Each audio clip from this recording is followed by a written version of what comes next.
Asal sholat itu asalnya begini. Tidak bersedekap. Terjadilah satu peristiwa, seseorang pernah berbuat salah. Kesalahannya fatal. Lalu ia datang mengadu pada Nabi untuk konsultasi.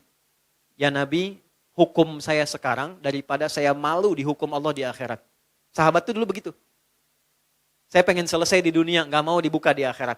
Karena kalau di dunia ditutup, viral di akhirat itu lebih banyak. Semua dibuka kan? Semua. Sekarang mau ditutup bagaimana? Yang tahu mungkin kita pribadi, teman dekat. Tapi di akhirat semua tahu. Oh gitu Adi Hidayat. Kelihatannya baik. Tapi dibuka satu-satu. Diperlihatkan. Ya, yang baik, yang buruk dibuka. Makanya visi sahabat, saya tidak mau di akhirat dibuka karena viralnya makin luas. Pengen diselesaikan di dunia. Jadi ketika Nabi akan sholat, datanglah orang sahabat ini, tidak disebutkan namanya. Kalau tidak disebutkan, perhatikan rumusnya ya, di tafsir, Quran dan hadis, kalau ada kejadian, tidak disebutkan siapa orangnya, kapan kejadiannya, tapi viral perbuatannya, ini ingin menunjukkan kesan bahwa perbuatan itu akan berpotensi lagi terjadi di masa depan dengan sosok yang berbeda, tapi dengan substansi yang serupa. Ya. Dia berbuat salah, kita pernah salah nggak? Pernah. Ya?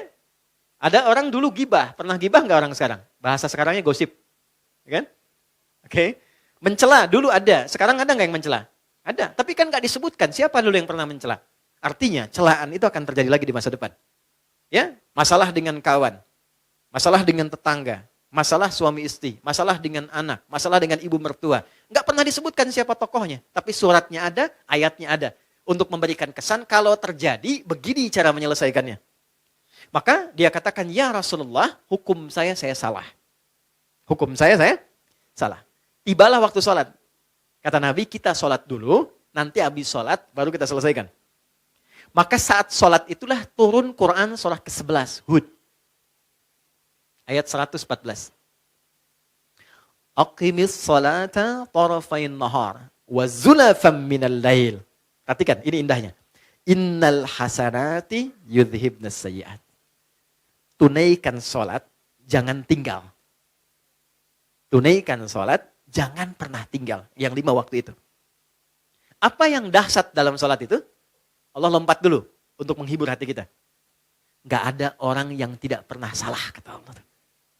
Ya. Kecuali Nabi Rasul yang dijaga dari kesalahan. Namanya maksum. Di sepanjang bukan Nabi, sepanjang bukan Rasul, pasti salah. Jadi percuma menuntut seseorang itu untuk selalu benar. Karena sifat manusia pasti salah. Ya kita turunkan babnya ya. Saya ambil contoh, kami baru pulang dari Mekah, dari Madinah. Terus kita belajar tuh di pelataran Masjid Nabawi, Masjidil Haram. Saya tarik sedikit aja ya.